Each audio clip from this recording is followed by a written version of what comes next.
Es un panorama inquietante que parece dar la razón a quienes ven en los progresos de los últimos tiempos un hundimiento seguro en la barbarie y que está conectado sin duda con un hecho histórico cada vez más evidente después del colapso del socialismo real, es decir, después del triunfo de Occidente en la Tercera Guerra Mundial o Guerra Fría, el hecho conocido como la pérdida de soberanía de los estados nacionales. Gran parte de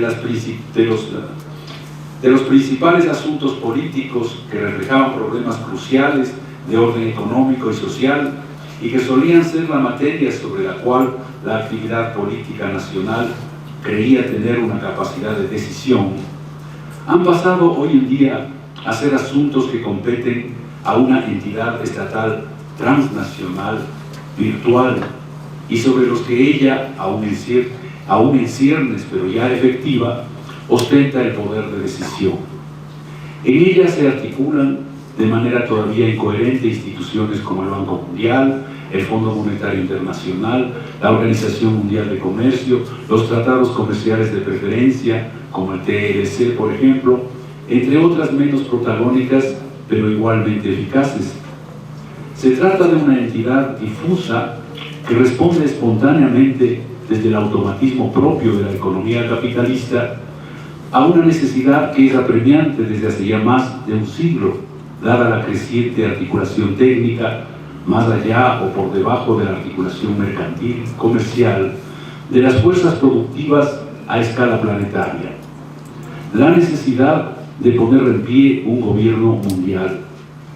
Ha crecido enormemente el número de asuntos de alcance mundial y de importancia esencial que desbordan la competencia de un Estado nacional o incluso de una alianza internacional de Estados y que reclaman un tratamiento de perspectiva planetaria. Y lo único que existe formalmente para dar cuenta de ellos es la Organización de las Naciones Unidas, una institución oligopólica al servicio de las grandes potencias capitalistas que los estados vencedores de la Segunda Guerra Mundial impusieron al mundo en 1945 y que con su discreto pero respetable ajetreo de apariencia cosmopolita parece ideada precisamente para eludir y ocultar esa necesidad ya más que centenaria de una entidad estatal de vigencia universal. La entidad estatal virtual de alcance transnacional que se ha gestado bajo el amparo formal de esa institución oligopólica y hace lo que ésta no puede hacer. Sustituye a los estados nacionales frente a situaciones que los rebasan, por más imperiales que se pretendan, improvisando salidas ad hoc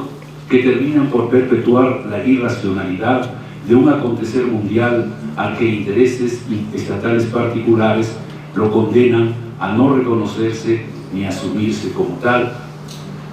El ocaso de la política, su futilidad, el vaciamiento de su presencia se conectan como el efecto a la causa con el hecho de la sustitución fáctica del Estado Nacional en el cumplimiento de sus funciones. Asuntos esenciales de la República que según la tradición moderna deberían entrar como problemas a resolverse en el ámbito de la política del Estado Nacional a fin de encontrar allí su solución, entran ahora en él resueltos de antemano, y no solo por el gobierno de otros estados excepcionalmente poderosos o imperialistas, sino sobre todo por una especie de gobierno transnacional fantasmal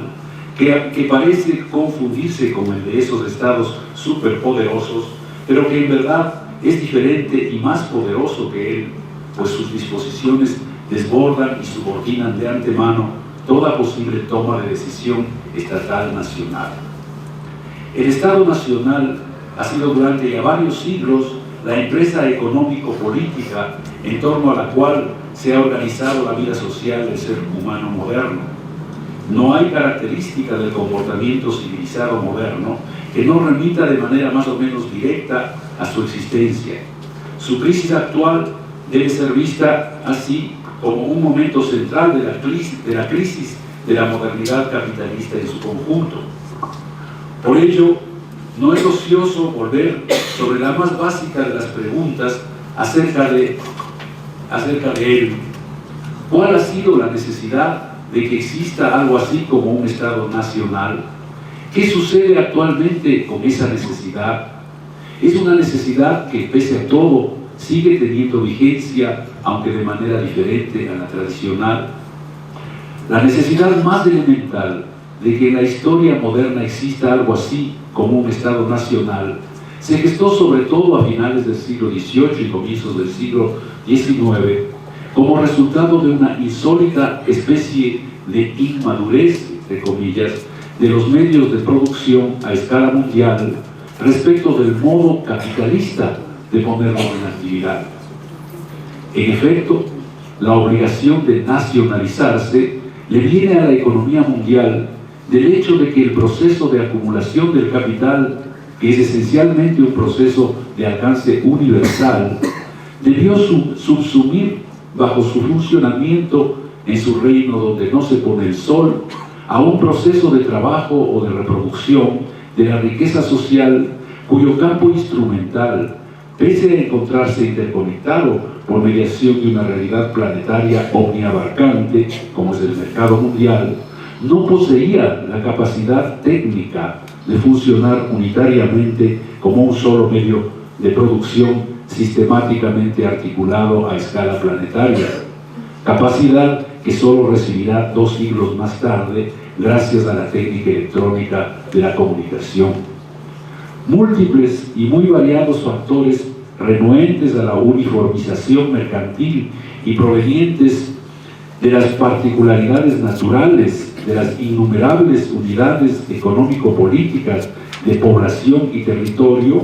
de fuerza de trabajo y naturaleza objetiva, actuaban con sus exigencias aparentemente irracionales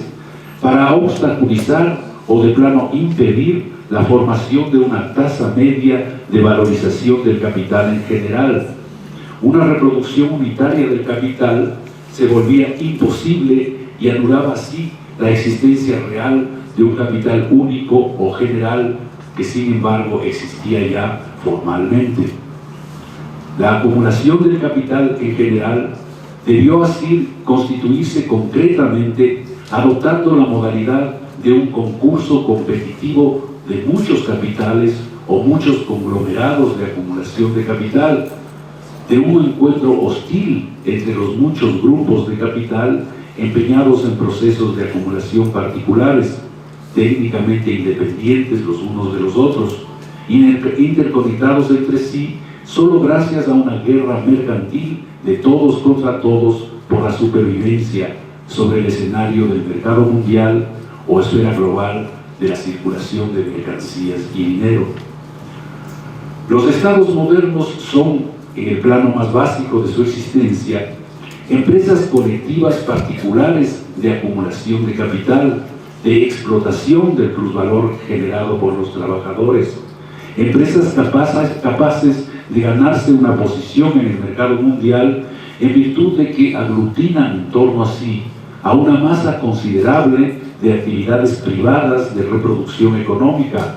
unas simplemente mercantiles, otras mercantil capitalistas, y de que aprovechan de manera compartida las ventajas comparativas que les tiene asegurado su dominio monopólico sobre una base social natural especialmente productiva. Un Estado moderno es sustentable o competitivo cuando la meta de acumulación de los capitales que lo componen es atractiva para la mayor parte de los propietarios privados de una comunidad. A su vez, esa meta se vuelve atractiva gracias a que el conglomerado de capitales del que se trate puede exigir en el exterior, en el mercado mundial, con la promesa de compartirla en el interior de la comunidad, una renta por la productividad extraordinaria que demuestra tener esa base social natural puesta a su disposición en términos monopólicos, sea la productividad extra del territorio y la población, o sea la de la tecnología espontánea que hay en ellos. Ahora bien, ¿por qué este desdoblamiento y particularización ineludibles del capital en general, en muchos capitales, encarnados en muchos estados independientes, adopta la modalidad de una encarnación en muchos estados independientes de consistencia propiamente nacional? Soy de la opinión de que en una aproximación crítica a la modernidad capitalista que busque una respuesta a esta pregunta, que intente comprender la razón de ser del Estado Nacional, no puede dejarse de lado la teoría de la enajenación. Según Marx, la enajenación moderna debe ser vista como el acto permanentemente repetido de una subsunción o subordinación mediante la cual la subjetividad política propia del ser humano, dotada de un principio de organización de la vida concreta o social natural, de organización del trabajo y el disfrute referidos a valores de uso, de organización de la producción y el consumo de los bienes terrenales, pasa a estar sometida bajo una subjetividad diferente de ella que pretende sustituirla.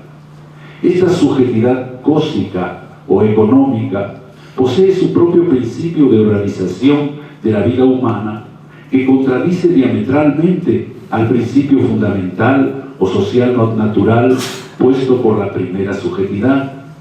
Es un principio que se genera en la compulsión abstracta de autorreproducción del valor capitalista o compulsión a la acumulación del capital, a la producción por la producción misma a costa del sacrificio del productor. Tratándose de una sociedad hipotética que estuviese modernizada plenamente y sin fisuras en el sentido capitalista, una en la que el sujeto cósmico habría sustituido completamente al sujeto político, la enajenación sería un destino ineluctable que gravitaría de manera absoluta sobre todos los actos humanos, desde los más íntimos hasta los más colectivos, desde los más nimios hasta los más decisivos, y sobre todo que regiría sobre ellos de manera incontestada. En una sociedad así,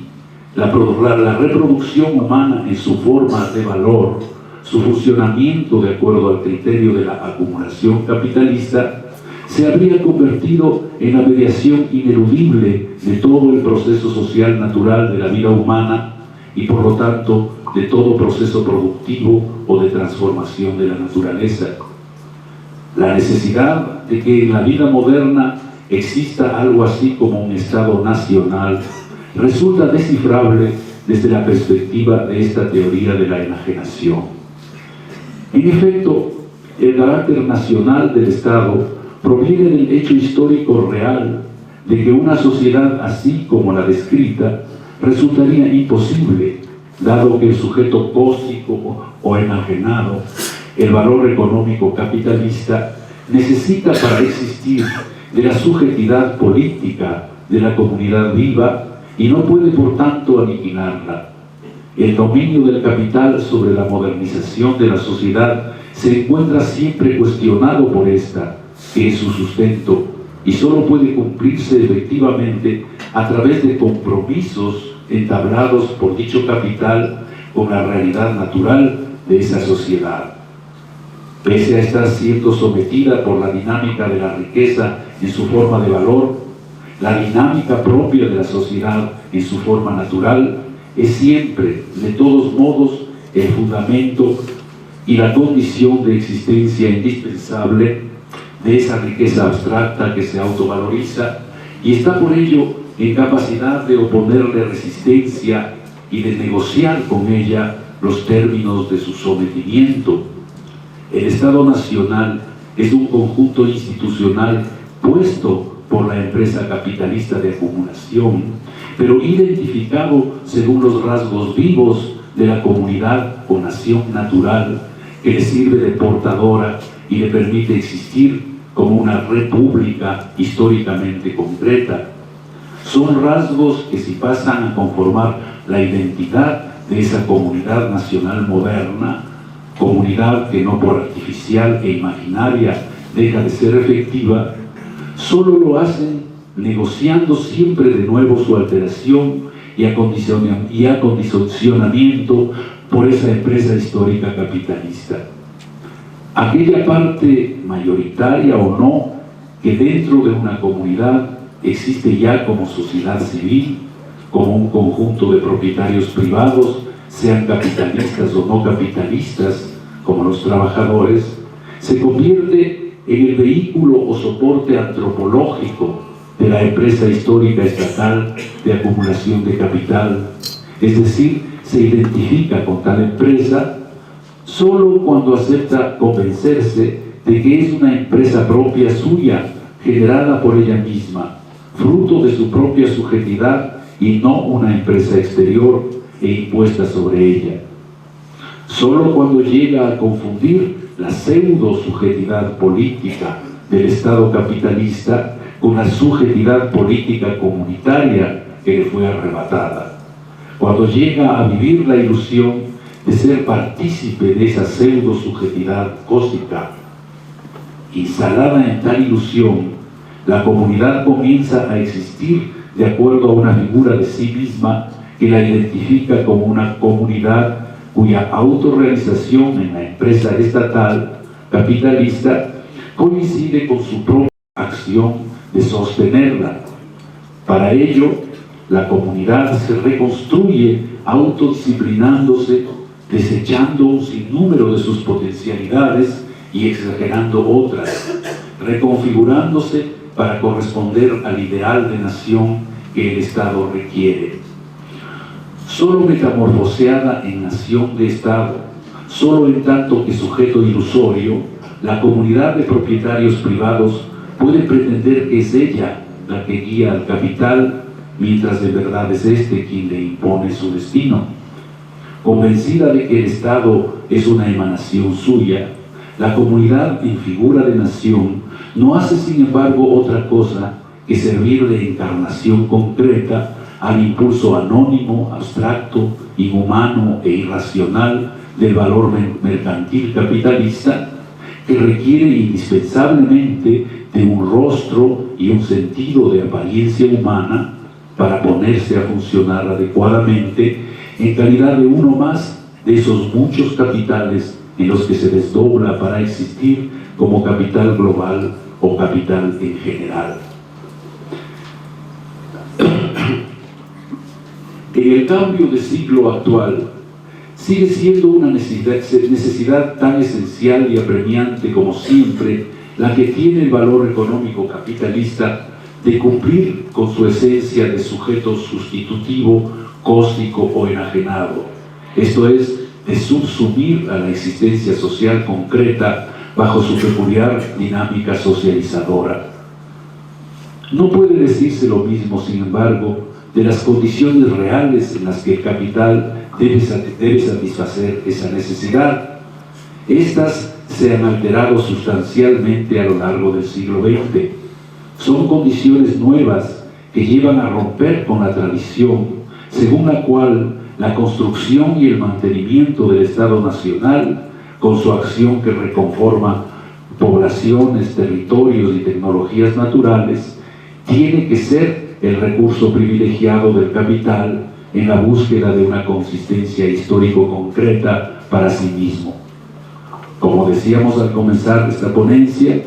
son condiciones que afectan sustancialmente y de manera negativa la soberanía del Estado Nacional y que parecen vaciar de sentido la actividad política que se afana en torno a ella. En efecto, la coordinación a escala planetaria del funcionamiento de las fuerzas productivas, la unificación planetaria del proceso de trabajo a partir de la interconexión técnica articulada electrónicamente de todo su campo instrumental, es un hecho aún en formación, pero de velocidad acelerada y encaminado a volverse dominante. Junto con él va perdiendo su razón de ser la necesidad tradicional del capital en general, sobre bases técnicas del siglo XIX, de fragmentarse en muchos conglomerados de capital. Consecuentemente, también la base técnico-económica de la soberanía de los estados nacionales étnico-territoriales tiende a desvanecerse. El predominio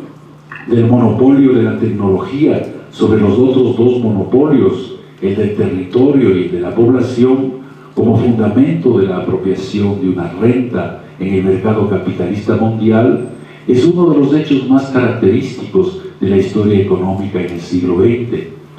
Indispensable para la dinámica de acumulación del capital, la apropiación de una renta por parte de los señores de la tierra y de la fuerza de trabajo autóctona fue siendo arrebatada poco a poco a lo largo del siglo XX por los señores de la tecnología, los propietarios monopólicos de las innovaciones técnicas potenciadoras de la productividad del trabajo. La propiedad sobre la tecnología petroquímica, por ejemplo, llegó a ser más redituable que la propiedad sobre los yacimientos de petróleo.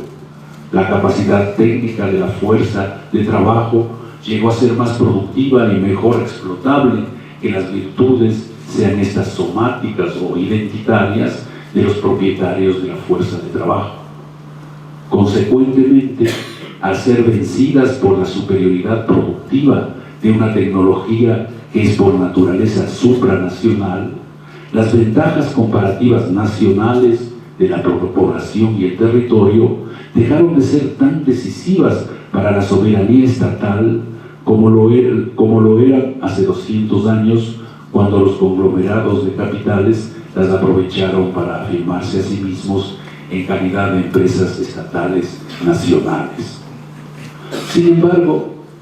si se observa el panorama político mundial en esta vuelta de siglo,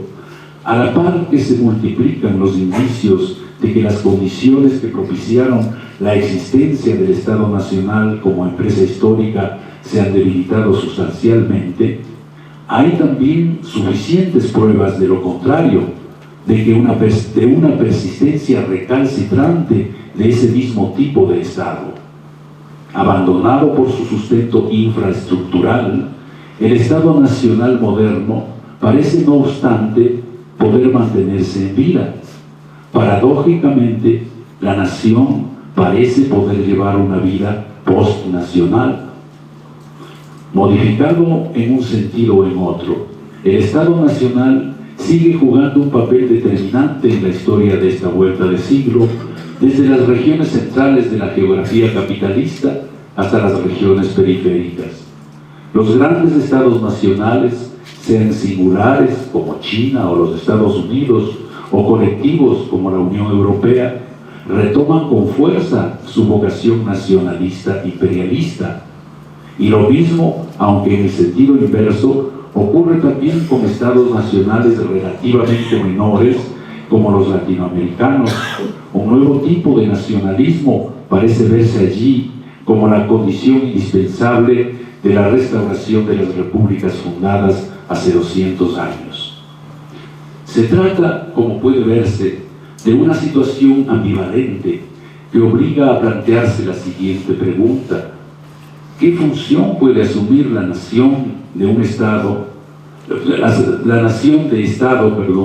ahora que ha aparecido de manera aún difusa pero ya efectiva,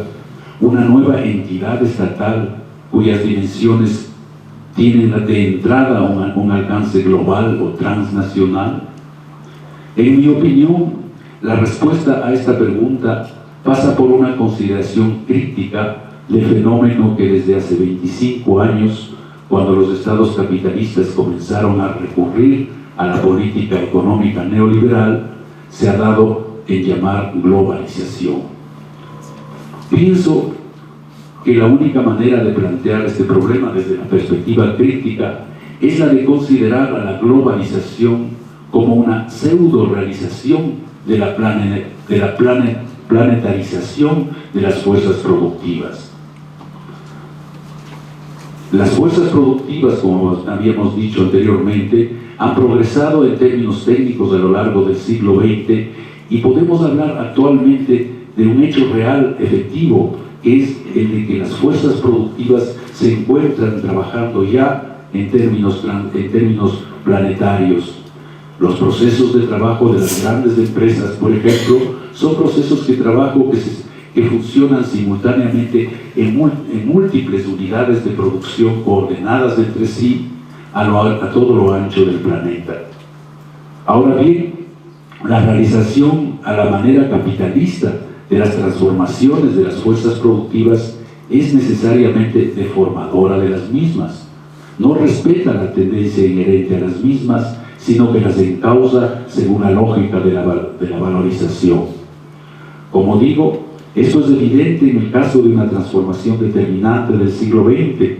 esta planetarización del funcionamiento del proceso de trabajo debido a la innovación técnica en la articulación de los distintos momentos, pisos o niveles y ramas de dicho proceso, potenciada definitivamente por las nuevas tecnologías de la comunicación. La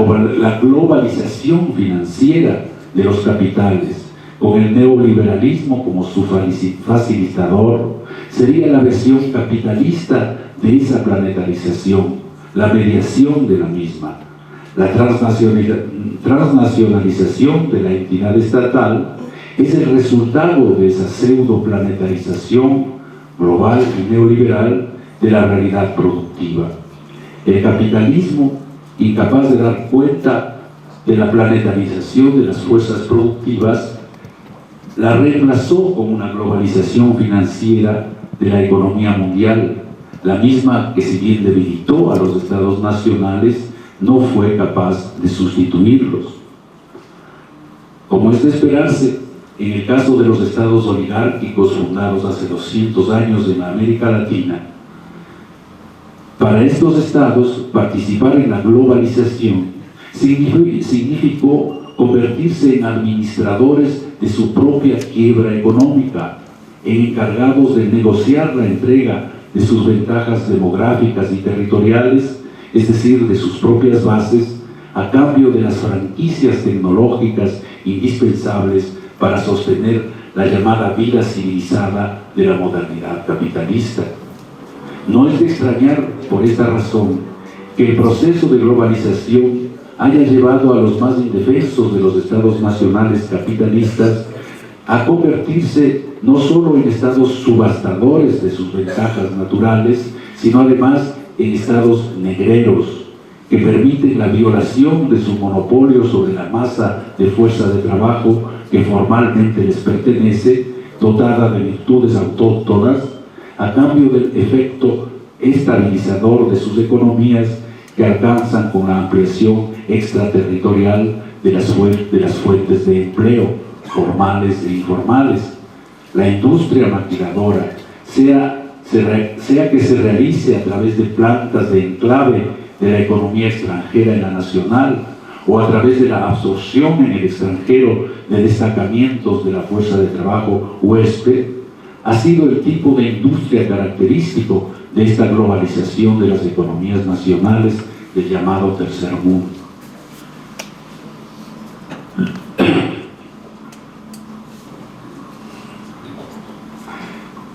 La globalización marchó, como ustedes recuerdan, con el eslogan de más sociedad, menos Estado. Es decir, pues, más sociedad o más entrega, diríamos, la más entrega de los bienes y de los privilegios nacionales al funcionamiento de la economía globalizada. La globalización desmanteló el monopolio nacional estatal sobre recursos no renovables, los privatizó malbaratándolos a las empresas transnacionales, desregularizó la economía, como se dice, y entró, diríamos, pues, en procesos de fundación de tratados de entrega de los bienes nacionales a los bienes transnacionales, como es el Tratado de Libre Comercio. Desmontó, podríamos decir, ya en general, incluso las instituciones republicanas oligárquicas. La destrucción de las instituciones no es pues algo que ha venido con los nuevos movimientos sociales, sino que la destrucción de las instituciones republicanas oligárquicas es algo que cumplieron ellas mismas en los últimos decenios. Sin embargo, y con esto quisiera yo comenzar a terminar, hoy la globalización está en crisis. y lo está tanto en el centro de la economía capitalista como en la periferia. Podríamos decir que el recurso estatal a la nación tiende a restablecerse o a restaurarse sobre todo en el centro. Hay lo que podríamos llamar un reciclaje del Estado Nacional. Los Estados nacionales centrales fortalecen el Estado, celosos de su identidad occidental, que es justamente la que los hace tecnológicamente estados de punta. Esto, como vemos, pues implica un paso más allá de la globalización, o más bien dicho, un paso en el que la globalización, diríamos entre comillas, se autocritica. Los estados nacionales dejaron de confiar en la entidad transnacional en ciernes y volvieron pues sobre sus fueros de estados nacionales. Por otro lado, se observa actualmente la consolidación de los estados nacionales periféricos, justamente en el sentido en el que habíamos mencionado anteriormente, como estados maquiladores y como estados negreros. Sin embargo, y ya con esto termino, la crisis de la globalización también abre perspectivas de una transformación radical. Se observan, sobre todo en países como los de América Latina, procesos de refundación del Estado Nacional, procesos de reconstrucción de estados nacionales no oligárquicos, ampliados como estados democrático-populares y no como estados democrático-oligárquicos. Estos son nuevos movimientos que han aparecido en la historia de la América Latina y que tienden justamente a reconstruir el Estado Nacional, pero sobre nuevas bases. No a reconstruirlo pues en el sentido de los estados que se fundaron hace 200 años, sino a refundarlos como estados democrático-populares. Y a refundarlos además, y esto es sumamente importante, como estados nacionales incluyentes, no como estados atados a identidades sustanciales o sustancialistas. Los intentos que observamos actualmente en América Latina son intentos para restaurar o reconstruir, mejor dicho, a los estados nacionales, pero bajo la idea de que es posible construir un estado nacional cuya nación no sea propiamente una nación que descanse en la identidad sustancial de las naciones de estado capitalistas, sino que intenten justamente mucho más allá de ellas. Hay pues entonces una vuelta, podríamos decir, a la nación natural que fue excluida del pacto republicano oligárquico. A esto habría que añadir algo que es sumamente interesante y que tiene que ver con lo que podríamos ya llamar la naturalización de la nación artificial capitalista que ha existido durante estos 200 años. Esas naciones que fueron construidas en términos oligárquicos son naciones que han dejado su huella en la vida natural de las sociedades, y en esa medida, en este momento en el que se reconstruye la sociedad nacional, también ciertas características que existieron solo gracias al Estado oligárquico y que diríamos pues afectaron lo más íntimo de la vida nacional, han sido y están siendo pues retomadas por la reconstrucción de los nuevos estados nacionales. Y lo más importante de todo esto, me parece a mí, que está justamente en lo que intentábamos plantear como punto central de esta ponencia. Esta refundación que está, diríamos pues, como tarea a la orden del día, es una refundación que llega a poner en cuestión el fundamento capitalista del Estado moderno. La posibilidad de reconstruir estados que no sean oligárquicos, estados que no se basen en naciones sustanciales, sino en naciones que se saben que son hechos formales, pasajeros a lo largo de la historia. Esta refundación implica necesariamente una contradicción con el fundamento capitalista del Estado moderno. Y en esa medida su reconstrucción es una oportunidad que tienen las sociedades actuales, sobre todo en América Latina, de poner en cuestión las bases o los fundamentos capitalistas sobre los que se levantó el Estado moderno. En este sentido, pues, abren la posibilidad de una vida social desenajenada, una vida social en la cual la sociedad sea dueña de su propia subjetividad y no viva pues con una subjetividad sometida a la subjetividad del capital. Para terminar, quisiera decir yo que está por verse todavía si esos movimientos, esos partidos, esos líderes que actúan actualmente en América Latina están a la altura de estas posibilidades que se han abierto actualmente, como lo acabo de mencionar. Muchas gracias.